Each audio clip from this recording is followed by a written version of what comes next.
level. All right. Where'd you get in, Dave? But I got in yesterday afternoon, about 6. But Robert and I, when we lost the state champion, remember we had the best team in the region that year, and lost in the finals to Herbie. Decided he wanted to throw his one curveball of the year.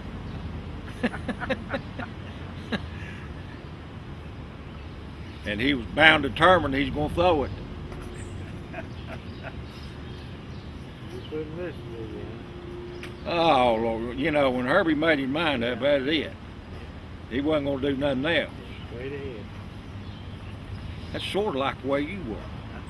Now, hold on. Huh? Hold on. Yeah. Okay, Dave, you can just talk to me if you want to. All right, Dave. And we'll just have this conversation. But basically, I got you framed up on camera here, and mic sounds good, so we're all set. Your first exposure to Central Park baseball. Tell me about that. Well, I guess I got started because of Robert Wright. He lived in our neighborhood, and I was always running around with him, and his dad coached his team. Robert was involved, and his dad coached his team, so I guess I just naturally just fitted right in and went with it. Tell me about the pickup games that you played here. Well, I don't know that we played a lot of pickup games here. We played in our neighborhood and things, but I don't know that we played any pickup games Hey, talk here. about pickup games in your neighborhood. Well, we played at Condit mostly, and it wasn't like today when the parents settled the arguments. We settled our own arguments, because if we didn't, we wouldn't ever get to play any. So we'd like to play better than we like to argue. So we'd settle our arguments and go on from there. And your high school team, of course, this was your home field. Yeah. And We didn't have grass infield at that time. It was all dirt. Okay, talk a little bit about your high school team and going to the state.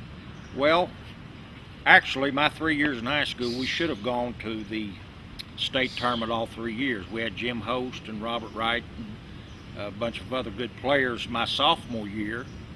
And it's so long ago, I can't remember what happened. But my junior year, we had the best team in the region again, and we lost one of our best players, Bob Wright, and he was our catcher. And then I had to move to catcher because of that, and we weren't as strong. Robert was a very good catcher, and I was adequate.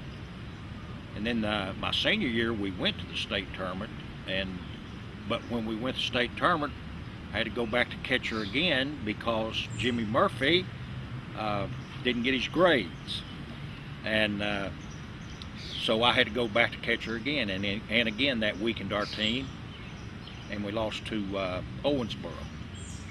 Okay, looking back at the perspective of playing baseball here 50 years ago, tell me just some of the overpowering memories Well, of this very place. This place right here formed my life values.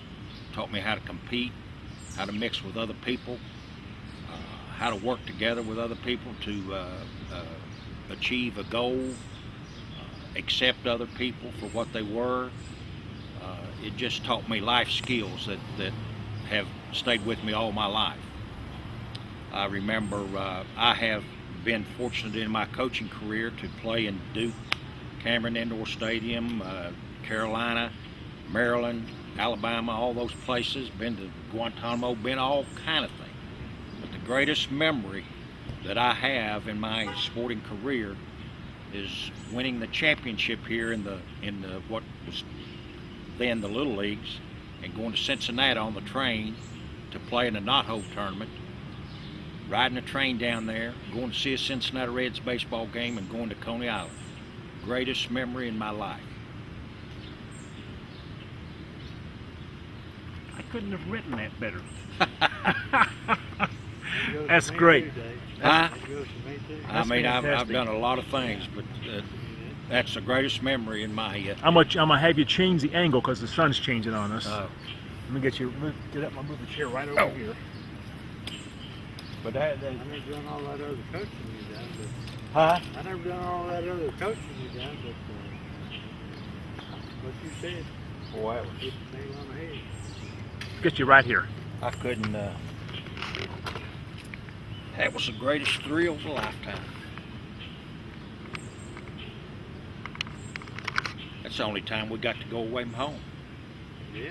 That's probably the only time I went out of the city of Ashland, you know, any great distance. Okay. And the one additional question is, tell me about your first heroes. My first hero. First one or more. Well, I've had a bunch. In my family, my uncle was an All-American running back at the University of Kentucky. His name is on the stadium down there, and he is the third member of the Ashland Hall of Fame. His son played on the 1958 National Championship team at the University of Kentucky, Bert Johnson and Phil Johnson.